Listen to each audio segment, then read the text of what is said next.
Hello विद्यार्थियों, आज आपका फिर से राजस्थान जी के ट्रेनिंग पर स्वागत है। मैं अनेश मेवाल आपके लिए लेकर आया हूँ शिक्षण अभिरुचि टीचिंग एप्टीट्यूड। हमने पिछले क्लासों में जो हमारी पिछली 6 क्लासें थी उनमें 2 टॉपिकों को कंप्लीट किया है। इसमें उनके साथ ही क्वेश्चन भी करवाए हैं। पहला टॉपिक था संप्रेषण, उसके बाद में नेतृत्व, और अब हम हमारा तीसरा टॉपिक लेकर आए हैं। कौन सा? सजगता। सजगता यानी कि अवेयरनेस। अवेयरनेस की हम बात करें तो इसे हम क्या कह सकते हैं? जागरूकता। जागरूकता को क्या बोलते हैं? सजगता। सजगता एक तरीके से हम बात करें, सजगता का पर्यायवाची या सजगता का जो शब्द का अर्थ होगा वो क्या हो सकता है? सतर्कता भी सजगता को ही कह सकते हैं हम। पर हम इनकी बात करें कि क्या सजगता, सतर्कता और जागरूकता एक ही है? हाँ दोस्तों, ये किसी हद तक तो एक ही अर्थ देती हैं, बट जो हम बात करें इनकी मनोवैज्ञानिक दृष्टि से तो इनका अर्थ कुछ ना कुछ अलग होता है। जैसे जागरूकता की बात करें तो जागरूकता में क्या होता है कि लंबी अवधि की बात की जाती है। जैसे कि आप जानते हो कि आग में हाथ डालने से हाथ जल जाएगा, पर आप कुछ काम कर रहे हो और अचानक से आपका हाथ आग में चला गया तो आपको क्या होगी? जलन होगी, महसूस होगी, तो आप तुरंत हाथ को हटाओगे। यानी कि उस समय जो आपको दिमाग से जो निर्देश मिला वो सजगता के कारण हुआ। क्या हुआ? सजगता के कारण। पता तो था आपको कि आग में हाथ जाने से हाथ जल जाता है, तो ये तो हो गई थी जागरूकता कि आपको पहले से ही पता हो, और एक उस टाइम अचानक से तुरंत प्रभाव से पता चले, ऐसा कारण हो। उस समय की जो क्रियाविधि होती है वो सजगता होती है। मैं दूसरे उदाहरण की बात करूँ तो जैसे आपने एग्ज़ाम फॉर्म भरा और मैंने बताया कि आपको इस प्रकार से होमवर्क शीट फिल करनी है, उनमें सभी क्वेश्चन करने अनिवार्य हैं। ये सारी चीज़ें मैंने आपको बता दी, रोल नंबर इस प्रकार से भरना है, और उसके बाद में आप जाते हो, फिर वहाँ पर कोई गलती कर देते हो, हैं? तो आपको पता था कि होमवर्क शीट किस प्रकार से भरनी है, कैसे इसके जो रोल नंबर है वो कैसे लिखने हैं, पर वहाँ जाने के बाद में आपको जैसे बुकलेट नंबर का पता नहीं चला, या छोड़ो इसकी बात छोड़ो आप कि आपकी जैसे होमवर्क शीट है वो फटी हुई आ गई, तो आपको तुरंत पता चलेगा कि अरे ये तो होमवर्क शीट फटी हुई है, तो आप तुरंत अध्यापक से बोलोगे सर मेरी होमवर्क शीट फटी हुई है। मैंने होमवर्क शीट भरना, होमवर्क शीट में रोल नंबर कैसे लिखते हैं, ये सब मैंने आपको बता दिया था, आपको सिखा दिया था। जो तो जागरूकता में आ गए, जो तो किस में आ गए? जागरूकता में आ गए। और जो आपने होमवर्क शीट फटी हुई देखी और आपके मन में तुरंत भाव उठा, अरे ये क्या हो गया कि ये तो मेरी होमवर्क फटी हुई है, तो आप सर से तुरंत चेंज करवाओगे और बोलोगे कि ये मेरी होमवर्क फटी हुई है, तो उसमें आपकी सजगता देखने को मिलती है। सजगता इस प्रकार से एक कुछ क्षणिक अवधि में गठित होती है, और जागरूकता क्या होती है? एक लंबे समय से चलती हुई रहती है। वही सतर्कता सजगता से मिलती जुलती है। जैसे सतर्कता वही होगी कि हमें सावधानी बरतना हो गया, तो सजगता एक अचानक से भाव उत्पन्न होता है, उस समय जो हमारे मन में जो विचार चलते हैं, अभी हमें क्या करना है, कैसे करना है, ये सब जो घटित होती है वो क्या होती है? सजगता होती है, अवेयरनेस होती है। और मैं आपको सजगता के बारे में बताऊं कि सजगता एक मन या शरीर की क्रिया होती है। सजगता एक मन एवं शरीर की क्या होती है? क्रियाविधि होती है, एक्टिविटी होती है। ये मन और शरीर के अंदर देखने को मिलती है। जैसे कि आपका हाथ जल गया तो आपने तुरंत वो किया, और आपको कोई किसी ने सवाल किया कि ये आप कहाँ पढ़ते हो, तो आपके मन में सोचोगे तुरंत हाँ मैं इस स्कूल में पढ़ता हूँ। इसके बाद में आप उनसे और भी बातें करोगे, तब आपका मन वहाँ काम करेगा, जो दिमाग है वो आपका काम करेगा वहाँ पर। अब हम इसकी जो परिभाषा है, सटीक परिभाषा की बात करें, इसकी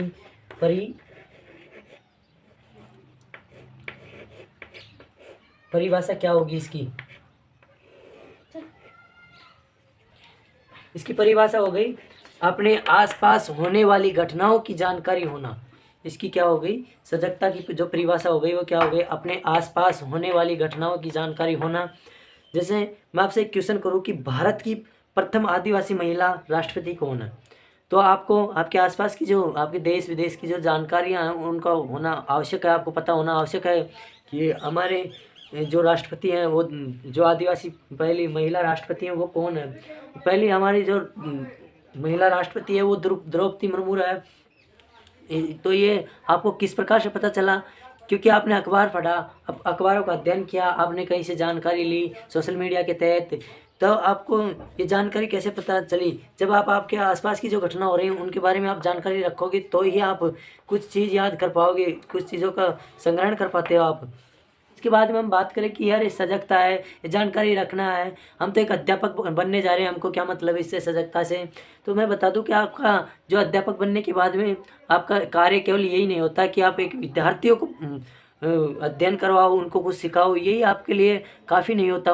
आपके लिए इतना भी ज़रूरी है कि आप बच्चा क्लास में लेट क्यों आ रहा है, बच्चा होमवर्क क्यों नहीं किया, बच्चे की जो रहन सहन है, बच्चा उदास क्यों बैठा है, क्या उसे कोई कक्षा के बाहर परेशान कर रहा है, तो उन सब की जानकारी रखना भी आपको आवश्यक है। जो आपके आसपास घटित होगी उन घटनाओं की जानकारी रखना आवश्यक है। यानी कि व्यक्तिगत विभिन्नताओं की जो इंडिविजुअल डिफरेंसेस पाई जाती हैं एक विद्यार्थी, एक छात्र या एक इंसान के अंदर, उनकी जानकारी रखना भी आपको अति आवश्यक है एक शिक्षक बनने जा रहे हो तो हमारे जीवन में सजगता रखना बहुत ही महत्वपूर्ण है, बहुत आवश्यक है कि हम जीवन में सजग नहीं रहेंगे तो हमें बहुत सी परेशानियां उठानी पड़ेंगी। वो कहते हैं ना कि बड़े सस्ते में लूट लेती है दुनिया उसको, किसको? बड़े सस्ते में लूट लेती है दुनिया उसको, अरे जिसको खुद की कीमत पता नहीं होती उसे बड़े सस्ते में लूट लेती है दुनिया। साथ हमने सजगता की परिभाषा की बात की और हम बात करेंगे एक अध्यापक को सजग रहने के लिए क्या क्या करना चाहिए, सजगतापूर्ण व्यवहार कैसे बनाए रखें वो, कि वो हमेशा सजग, जागरूक, सतर्क रहें, वो किस प्रकार से रहें, उनको क्या क्या कार्य करने चाहिए कि वो हमेशा सजग रहें, और वो सजग रहने की क्या आवश्यकता है उन एक शिक्षक को, ये सारी बातें आज हम करने वाले हैं। तो अब हमारे नेक्स्ट टॉपिक की ओर चलते हैं हम। विद्यार्थियों, रविंद्रनाथ टैगोर जी ने बताया कि एक अध्यापक के लिए सजग होना बहुत ही आवश्यक है। ये क्या है? अध्यापक को सजग होना, सजगतापूर्वक व्यवहार करना बहुत ही आवश्यक है, क्योंकि एक अध्यापक होता है वो विद्यार्थियों को ज्ञान ग्रहण करवाता है, और ज्ञान ग्रहण करवाने के बाद में वो नए नए क्या करता है, नए नए विद्वान खड़ा करता है। अतः अध्यापक ज्ञान के नए नए दीप प्रज्वलित करता है। तथा हम बात करें कि कोई भी दीप, एक दीपक होता है वो जब तक किसी अन्य दीपक को नहीं जला सकता, जब तक वो खुद प्रज्वलित नहीं हो, जब तक वो खुद क्या नहीं हो, खुद ना जल जाए, तब तक वो किसी दीपक को जलाने लायक नहीं रहता। इसलिए दूसरे दीपकों को प्रकाशमान बनाने हेतु खुद को जलना अति आवश्यक है, खुद को प्रकाश में होना आवश्यक है। यानी कि एक शिक्षक जो होता है वो विद्यार्थियों को ज्ञान ग्रहण करवाता है, तो ज्ञान ग्रहण करवाने के लिए खुद को ज्ञानी होना बहुत ही आवश्यक है। कि ज्ञानी होने के लिए बहुत ही आवश्यक है कि वो निरंतर अध्ययन करे, निरंतर जानकारियाँ प्राप्त करे। वो अपने सब्जेक्ट से संबंधित नहीं, वो अपने विषय से संबंधित नहीं, वो जो इंडिविजुअल डिफरेंसेस पाई जाती हैं व्यक्तियों के अंतर्गत, उनकी सभी के बारे में वो जानकारी प्राप्त करें। वो रोज़ रोज़ क्या घटना चक्र हो रही है, जो मतलब कि हम करंट अफेयर जिसे कहते हैं, उसकी जानकारी होना उसे आवश्यक है। हमारे आसपास क्या घटित हो रहा है ये सब एक टीचर को मालूम होना चाहिए। एक नवाचार जिसे कहते हैं, नवाचार जो शिक्षण विधियाँ होती हैं उनको ज्ञान होना चाहिए, वैज्ञानिक आविष्कारों का उनको ज्ञान होना चाहिए। समाज की जो बुराइयां हैं, जो अंधविश्वास फैले हुए हैं समाज में, उन सब के बारे में उनको पता होना चाहिए कि किस अंधविश्वास के कारण क्या प्रॉब्लम होती है। जैसे कि मैं एक अंधविश्वास की बात करूं कि एक बच्चा है जो क्लास में क्या हो गया, लेट हो गया, और उसको टीचर ने पूछा बेटा क्यों लेट हो गए, तो वो बोलता है कि मेरा तो जो रास्ता है उस बिल्ली ने काट लिया, इस वजह से मैं लेट हो गया, मैं बिल्ली के रास्ते काटने पर मुझे इंतज़ार करना पड़ा और इंतज़ार करने के कारण मैं लेट हो गया। तो हम ऐसे कारणों का हम पता लगाएं और इन कुरीतियों को है जो एक अध्यापक है वो समाप्त करने की जो पहल रखे, समाप्त करने के लिए वो कदम बढ़ाए, समाप्त करने के लिए वो क्या करें, प्रयास करें तभी ऐसी कुरीतियाँ समाज से दूर होंगी। और हम उस छात्र की बात करें तो जिसने बोला कि मैं इस वजह से लेट हो गया कि मेरा रास्ता एक बिल्ली ने काट लिया, तो मैं उसको बताऊंगा कि नहीं, ऐसा कुछ नहीं होता, ऐसे करने से कोई नहीं होता। एक बिल्ली भी जो होती है एक जानवर होती है, वो भी एक जीव होती है। इससे उसके दर्शन करने से या उसको देखने से, उसके रास्ते काटने से ऐसा कोई भी कारण ऐसी कोई भी घटना नहीं घटती जिससे आपको कोई हानि हो। अतः आप जो ये कुरीतियाँ हैं, जो ये समाज में जो रूढ़िवादी धारणाएं बनी हैं, उनका विखंडन करो और आप रोज़ स्कूल में अच्छे टाइम पे आया करो, ये बहाने मत बनाया करो। तब एक बालक के दिमाग में ये सोच आती है कि यार ये अध्यापक सही बोलता है या घर वाले सही बोलते हैं। तो इन सबसे हमें निपटने के लिए क्या करना आवश्यक होगा, एक सजगता, एक जागरूकता रखनी, एक जागरूक इंसान बनना अति आवश्यक है। तभी अब हम बात करें कि एक अध्यापक को सजग रहने के लिए क्या क्या बातें, क्या क्या जो बातें हैं उनको ध्यान में रखना चाहिए। वो बातें हैं जो निम्न प्रकार से हैं। एक अध्यापक को सजग रहने हेतु आवश्यक बातें निम्न प्रकार से हैं। पहली जो बात करें हम कि उसे सजग रहने के लिए क्या करना आवश्यक होता है, रोज़ प्रत्येक दिन उसे समाचार पत्र पढ़ना चाहिए। समाचार पत्र से हर दिन की जानकारी पता चलता है कि आज क्या घटित हो गया, क्या नया हुआ है आज। इन सभी का ज्ञान रखने हेतु समाचार पत्र पढ़ना आवश्यक है। एक अध्यापक होता है उसे सामाजिक गतिविधियों में भी भाग लेना चाहिए। सामाजिक जो गतिविधियाँ होती हैं, जो समाज में अलग अलग प्रकार की जो गतिविधियाँ होती हैं, जैसे कि सार्वजनिक पर्व हो गए, सार्वजनिक जो मेले हो गए, सार्वजनिक मीटिंग हो गई, उन सभी में भाग लेना चाहिए, उनमें हिस्सेदारी निभानी चाहिए और उनमें जो हो रही गतिविधियों को अच्छे से ग्रहण करके उनमें जो अच्छाइयाँ और बुराइयाँ हैं उनको समझने का प्रयास करें और विद्यार्थियों को जाकर उनमें डिफरेंट जो अच्छाइयाँ उनको बारे में बताना चाहिए कि ऐसा करने से ये अच्छाइयाँ होती हैं, ये गलत चीज़ है, इन सभी चीज़ों के बारे में उनको बताना चाहिए। तीसरे की हम बात करें नए ज्ञान हेतु, जो एक अध्यापक होता है उसको अपने विषय में नए ज्ञान हेतु, यानी कि जो अपना शिक्षण विषय होता है उसमें नए ज्ञान के लिए उसको अलग अलग पुस्तकें, नई नई पुस्तकों का अध्ययन करना चाहिए। क्या करना चाहिए? नई नई पुस्तकों का अध्ययन करना चाहिए। और अन्य ज्ञान हेतु जैसे कि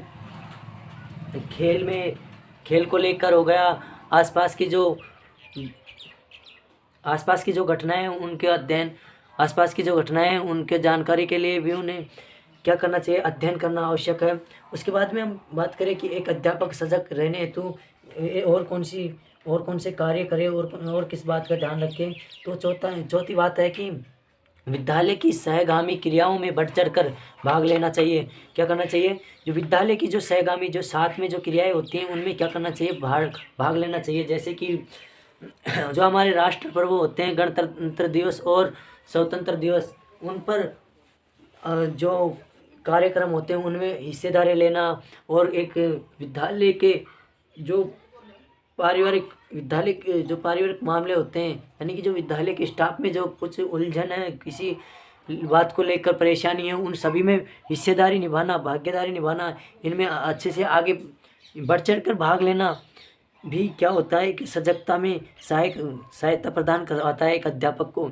जैसे कि किसी अध्यापक ने जैसे कि विद्यालय में दो प्रकार के अध्यापक होते हैं। एक अध्यापक तो वो कि जो बच्चों को पढ़ाया, अपना कार्य किया और वो निकल गया। दूसरा अध्यापक वो होता है कि जो हर बच्चे के बारे में जानकारी रखता है, वो हर किसी अध्यापक की बातें बताता है, हर किसी अध्यापक की जानकारी रखता है। और कोई भी मैटर होता है, जैसे कोई भी मामला हो गया, किसी विद्यार्थी द्वारा किसी विद्यार्थी को डांट दिया गया, पीट दिया गया, तो वो उनको जानकारी, यानी कि जो उनका मामला होता है उनको निपटाने का कार्य करता है और पता चल जाता है इससे उसे क्या फ़ायदा होता है कि उसे पता चलता है कि किस विद्यार्थी का किस प्रकार का स्वभाव है, उसे हमें किस प्रकार से समझाना है कि एक व्यक्ति को, ये जो विद्यार्थी गलती कर रहा है उसको मैं नेक्स्ट टाइम के लिए किस प्रकार से सजग करूं। ये सभी जो बातें हैं वो एक अध्यापक के सजग रहने हेतु आवश्यक हैं। अब हम नेक्स्ट क्लास में और कौन कौन सी बातें आवश्यक हैं उन सब के बारे में हम बात करेंगे। जो आज की जो ये 4 बातें मैंने बताई है आपको अच्छे से याद रहनी चाहिए।